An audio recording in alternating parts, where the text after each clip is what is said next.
Energy levels of hydrogen atom जो figure में दिया हुआ है 4 3 2 है, तो नंबर ऑफ इमिशन लाइंस कितना होगा? n 4 है तो n कितना होगा? नंबर ऑफ इमिशन लाइंस कितना होता है? n into n minus 1 by 2, तो हो जाएगा 4 into 4 minus 1 upon 2, तो 2 से 2 बार में कट गया, 4 minus 1 by 2 6 हो जाएगा। 6 ऑप्शन कौन सा है? डी ऑप्शन हो जाएगा, है ना। तो number of emission line direct formula है n into n minus 1 by 2, ठीक है। बड़ा n जो है, अगर क्वेश्चन पूछ रहा है frequency of photons emitted in Pascal series, Pascal में बताइए n कितना है? इज गिवन बाय फ्रीक्वेंसी दे दिया है, तो value of n for photon having wavelength 1285 nanometer will be, n का वैल्यू पूछ रहा है, तो फॉर्मूला में बिठाना है खाली, है ना। वेवलेंथ दिया हुआ है, तो ये खाली सॉल्व करना है। फ्रीक्वेंसी E बराबर h म्यू होता है ना, इसको मिटा दो, तो आ गया 3.29 into 10 to the power 15 divided by 1/3 का स्क्वायर माइनस 1/n का स्क्वायर, ये हुआ। इसमें अगर हम प्लैंक्स कांस्टेंट से गुना कर देंगे 6.6 into 10 to the power minus 34, तो आप पढ़े हो ना एनर्जी इक्वल टू क्या होता है? h mu. तो ये म्यू में हम खाली h से गुना कर दिए, तो क्या बन गया? एनर्जी, ठीक है। तो एनर्जी बन गया, तो एनर्जी का हम लोग एक इस भी फॉर्मूला पढ़े हैं कि क्या बोलते हैं 13.11 वोल्ट में है क्या? नहीं, ये तो उसमें आएगा 1 by लैम्डा वाला पढ़ लो। 1 by lambda equal to Rydberg constant 1 by n1 square minus 1 by n2 square, है ना। तो n1 दे दिया है, n2 निकालना है, राइटवर्ड कांस्टेंट हमको पता रहता है, तो लैम्डा उसी से डायरेक्ट निकल जाएगा। n वेवलेंथ कितना है? 1285, तो 1 by 1285 10 के पावर माइनस 9 होगा, क्योंकि क्या है हमारा नैनोमीटर। अच्छा, राइटवर्ड कांस्टेंट होता है 109 677, 1 by n1 है तुम्हारा 9 माइनस 1 by n2 स्क्वायर को हम लोग n मान ले रहे हैं, ठीक है। तो बताइए इससे सॉल्व करके कितना आएगा? ये इससे क्रॉस मल्टीप्लिकेशन होगा 1 by 9 माइनस 1 by सॉल्व कीजिए, सॉल्व कीजिए। एनर्जी आपको दे चुका है, ये आपका एनर्जी है, और एनर्जी का वैल्यू आप जानते हैं 13.6 अपॉन n स्क्वायर होता है। दोनों को इक्वेट करोगे सॉल्व हो जाएगा। 13.6 मतलब अप्रोक्स ले लोगे, ठीक है, तो ये n सॉल्व हो जाएगा। नहीं तो सबसे आसान है, लैम्डा क्वेश्चन में दे दिया है तो हम डायरेक्ट इसी से बना सकते हैं। एनर्जी का आपको जरूरत नहीं, फ्रीक्वेंसी फंसाने के लिए दिया है, तो आप इसी से बना सकते हो। इसको खाली सॉल्व करना है कैलकुलेटर से, ठीक है। n = 5, हाँ 5 आएगा, वही 25।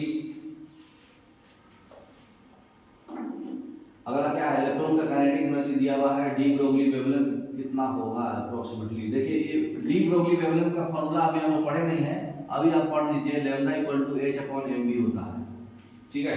डी ब्रोगली वेवलेंथ का फॉर्मूला है, ये फॉर्मूला आप आगे पढ़ोगे, अभी उससे पहले ही क्वेश्चन डाल दिया। तो लैम्डा इक्वल टू h/mv होता है, तो वेवलेंथ h कितना होता है? 6.6 into 10 to the power minus 34। Mass of electron कितना दिया है? 9.1 into 10 to the power minus 31, और v कितना है हमारा? काइनेटिक एनर्जी दिया, तो वेलोसिटी पहले निकालना होगा। काइनेटिक एनर्जी कितना होता है? Half mv square. Half mv square equal to question में दिया हुआ है 2.8 into 10 के पावर माइनस 23, तो हाफ मास होता है 9.1 into 10 के पावर माइनस 31 इंटू v का square is equal to 2.8 into 10 के पावर माइनस 23, ठीक है। तो इससे आपका जो है वेलोसिटी का वैल्यू कितना आएगा? मल्टीप्लाई हो जाएगा, v square equal to 2.8 into 10 to the power minus 23 into 2 divided by 9.1 into 10 to the power minus 31। इसका फिर अंडर रूट करेंगे तो v निकल जाएगा, है ना। यही यहाँ पे डालना है, तो अप्रोक्स में बताओ कितना आएगा? 2 दूनी 4, माइनस 31 को ऊपर ले जाएंगे तो क्या हो जाएगा? प्लस 31, और ये 4/9, तो इसको रूट करेंगे, 4 का हो जाएगा 2, 9 का हो जाएगा 3, है ना। और 10 के पावर 8, 10 के पावर 8 का हो जाएगा 10 के पावर 4, तो यहाँ लिख दो, 2 3 ऊपर में गुना कर दे रहे हैं इंटू 10 के पावर 4 अप्रोक्स में आ गया। तो ये वैल्यू हमारा सॉल्व करके बताना है। तो बताइए कितना आएगा, 4 ऊपर जाएगा तो क्या हो जाएगा, माइनस में आएगा। तो माइनस में आएगा तो 4 माइनस होगा तो -38 हो जाएगा। 6 है, 6 3 18 20 के आसपास ऊपर में है, नीचे में कितना है -31 को ऊपर करेंगे तो +31 होगा। तो -31 और +4 -27 है। तो -27 ये अभी खाली पावर देखो, -27 और यहाँ पे कितना है -34। तो 27 का 34 10 के पावर -7 बच गया हमारे पास। फिर ये हो जाएगा, ऊपर में 20 है और नीचे में फिर क्या बच रहा है हमारे पास, नीचे में भी अप्रोक्स में 20 है। तो -7 वाला बोलो जो होगा आंसर होगा -7 वाला बी ऑप्शन है ना, -8 हो जाएगा। हाँ ये 10 आ रहा है अप्रोक्स में, कितना गया 9.1 इंटू 2 2/3 6 6 3 का 8 31 और 4 में 27 27 में 7 में -8 ये 2 आ रहा है जी। 31 प्लस जाएगा तो 31 में से 8 4 9 2 4 2 पॉइंट कुछ, ये 10 इंटू 10 टू पावर -7 इसको सीधा सीधी 10 के पावर -7 आना है अप्रोक्स में ही। तो 10 के पावर -7 को हम 10 इंटू 10 के पावर -8 नहीं लिख सकते हैं। हाँ तो वही अप्रोक्स में हम लोग तो अप्रोक्सीमेशन लिए हैं, तो 9 के आसपास आ रहा, 9.28 इंटू 10 के पावर -8। समझ रहे बात, समझे कि नहीं। ये 10 टू द पावर -7 के आसपास है ना, 20 हम लोग तो अप्रोक्स कैलकुलेशन किए हैं ना। 9 दूनी 18 को हम लोग ले लिए, 6 दूनी 18 को 20 ले लिए, काट दिए। तो ये 10 के पावर -7 फाइनल आया। 10 के पावर -7 को 10 इंटू 10 के पावर -8 लिखेंगे, वही 9.2 इंटू 10 के पावर -8 आया। एग्जैक्ट कैलकुलेशन कैलकुलेटर में होगा। नेक्स्ट, चौथे ऑर्बिट में नंबर ऑफ वेव्स कितना होगा, N4 है, 4 इंटू 4 -1/2 कितना हो जाएगा 6। अरे नंबर ऑफ वेव्स पूछा है, नंबर ऑफ वेव्स कितना होता है 4 तो ऑर्बिट में 4 ही होगा ना, 4। हाँ नंबर ऑफ वेव्स तो भाई जो ऑर्बिट है, जो ऑर्बिट में जाएगा उतना नंबर ऑफ वेव्स बनाएगा, है ना। नेक्स्ट, बोर्स का रेडियस दिया हुआ है, पहला एक्साइटेड स्टेट 2 का कितना होगा, n = 2 कितना होगा। तो रेडियस का फॉर्मूला पढ़े ना आप लोग, r = 0.529 इंटू n² नीचे में आता है ना, ऊपर में आता है, ये बताइए रेडियस का फॉर्मूला कितने कितने में क्या क्या आता है, ठीक है। और हाइड्रोजन है तो Z1 होगा, तो रेडियस कितना हो जाएगा बताइए। 0.529 को बोल रहा है कि 0.53 ले लीजिए आप, तो N2 है तो 2 का हो जाएगा 4 स्क्वायर और Z1 है तो 4 इंटू 0.53 कितना आएगा बताइए। 4 इंटू 0.5 होता है 2 से थोड़ा सा ज्यादा, 2 से थोड़ा सा ज्यादा बोले तो डी ऑप्शन 2.12 है ना, खाली फॉर्मूला बैठा। Next, minimum energy required for the emission of photoelectron from the surface of metal is 4.95. Calculate the threshold wavelength of the photon required to eject the electron. Threshold wavelength बोले तो lambda निकालना है, ठीक है। Energy आपका दिया हुआ है, ठीक है। तो देखिए कौन सा फॉर्मूला बनेगा, E = hc/λ, ठीक है। हम लोग एनर्जी इक्वल टू क्या पढ़े हैं, h × म्यू इक्वल टू हम लोग ये भी पढ़े हैं c/λ होता है। तो एनर्जी इक्वल टू कितना दिया हुआ है क्वेश्चन में 4.95 into 10 to the power -19 equal to hc/λ। अब सब कुछ दिया हुआ है आपको, c का वैल्यू भी तो पता रहता है, h का वैल्यू पता रहता है, लैम्डा नहीं निकल जाएगा। बताइए h का वैल्यू कितना होता है 6.6 into 10 to the power -34, c का वैल्यू होता है 3 into 10 to the power 8 meter पर सेकंड बाय लैम्डा, है ना, is equal to 4.95 into 10 to the power -19। इससे लैम्डा हमको निकालना है, बताइए सॉल्व करिए। लैम्डा क्रॉस मल्टीप्लिकेशन होगा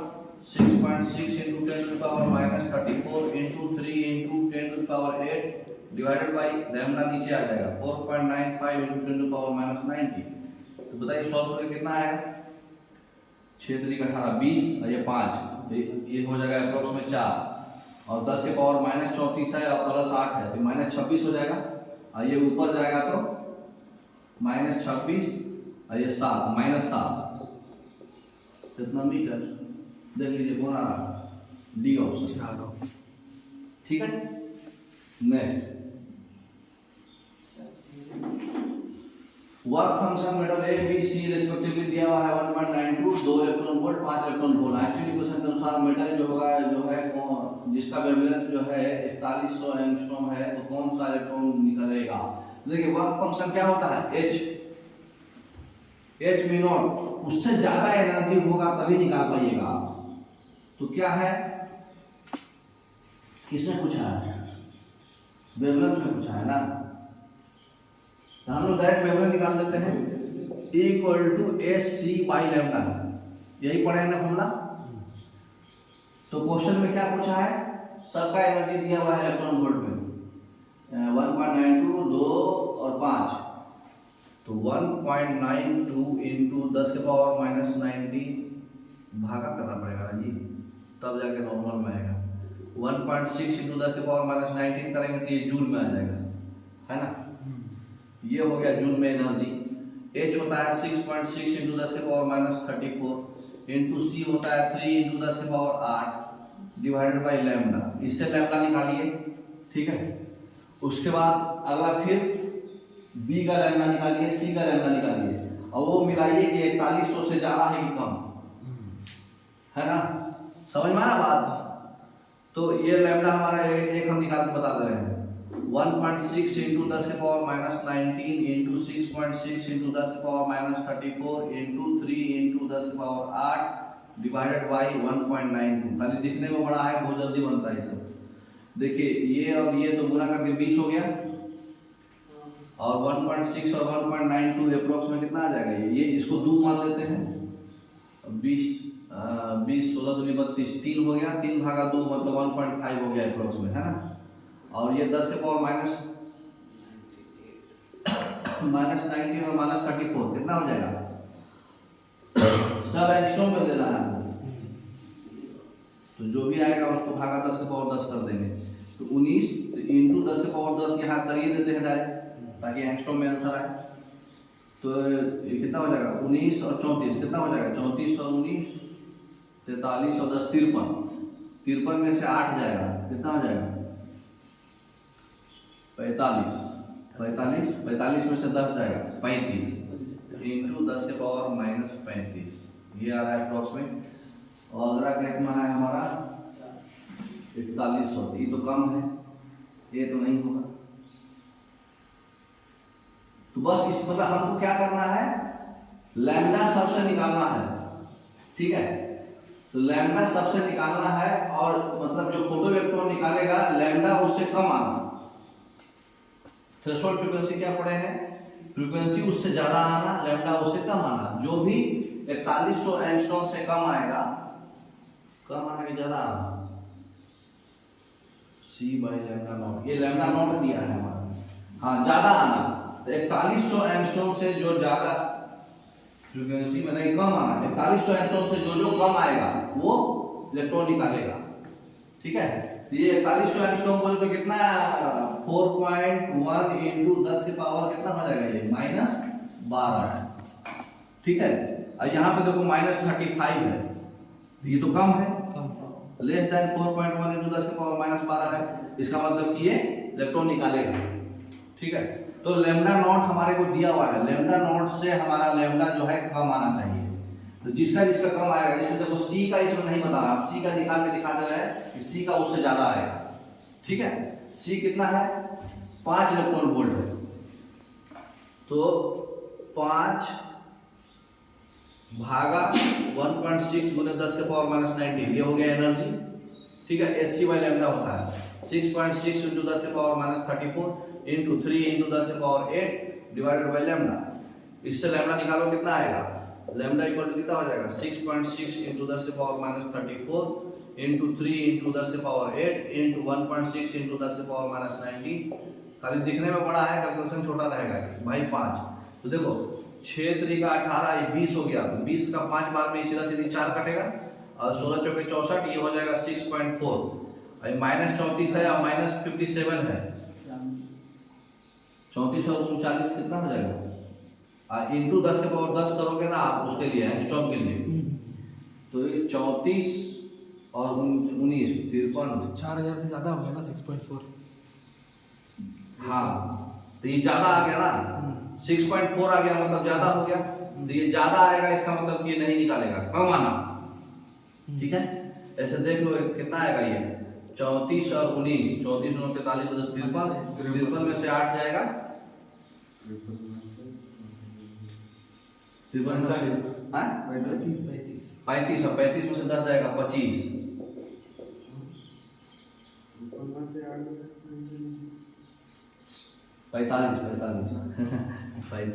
मतलब जब सॉल्व करोगे आप ना तो वो लैम्डा जो है लैम्डा नॉट से कम आना चाहिए। ठीक है, तो खाली ये कैलकुलेशन दिया था और आपका बस यही चेक कर रहा था कि थ्रेशोल्ड वेवलेंथ जो है। नहीं तो एक काम करो, इसको आसान करना है। अगर आपको चाहते हैं कि समय कम है, कंपटीशन का एग्जाम दे रहे हैं, तो क्या करेंगे हम लैम्डा नॉट को एक म्यू नॉट से बदल देंगे, सबसे आसान। लैम्डा नॉट इक्वल टू क्या हो जाएगा C बाई म्यू नॉट, है ना।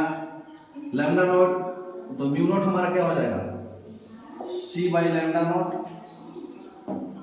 ठीक है, C हमारा होता है 3 इंटू 10 के पावर 8 और लैम्डा नॉट हमारा कितना दिया हुआ है 41 गुने 4.1 गुने 10 के पावर 3 हो गया 4100 और गुने 10 के पावर माइनस 10 हो गया एंगस्ट्रॉम में मीटर में, है ना। तो ये कितना आ गया सॉल्व करके 10 के पावर 8 और 3 और माइनस 10 10 के पावर माइनस 7 8 और 7 15, तो 4.1 है 3, तो 0.7 इंटू 10 के पावर 15, इसका मतलब कि कितना हो गया 7 गुने 10 के पावर 14। इतना फ्रीक्वेंसी आया, इतना हर्ट्ज। तो ये फ्रीक्वेंसी से आप निकाल सकते हो डायरेक्ट आइंस्टीन इक्वेशन का। E बराबर h म्यू होता है, जो भी वैल्यू दिया हुआ है उसको h से भागा लगाओ, फ्रीक्वेंसी जिसका ज्यादा आएगा वो पास करेगा। मतलब C पास नहीं करेगा क्योंकि C का लैम्डा नॉट कम है, तो ज्यादा नेक्स्ट फोटोइलेक्ट्रिक कौन दिया था? Albert Einstein. C दिए हैं, है ना, ऑलरेडी पढ़ा हुआ आपको। अब हमारा है हाइसेनबर्ग अनसर्टेनिटी प्रिंसिपल। अब जितना भी पढ़े आपका सारा न्यूमेरिकल ऑलमोस्ट कवर हो गया। अब रफ कैलकुलेशन भी हम बता दिए हैं, आप घर पे जाके खुद से पढ़ा, है ना, तो ज्यादा क्लियर होगा। हाइसेनबर्ग अनसर्टेनिटी प्रिंसिपल हम लोग कल की क्लास में पढ़ेंगे। ठीक है, थैंक यू।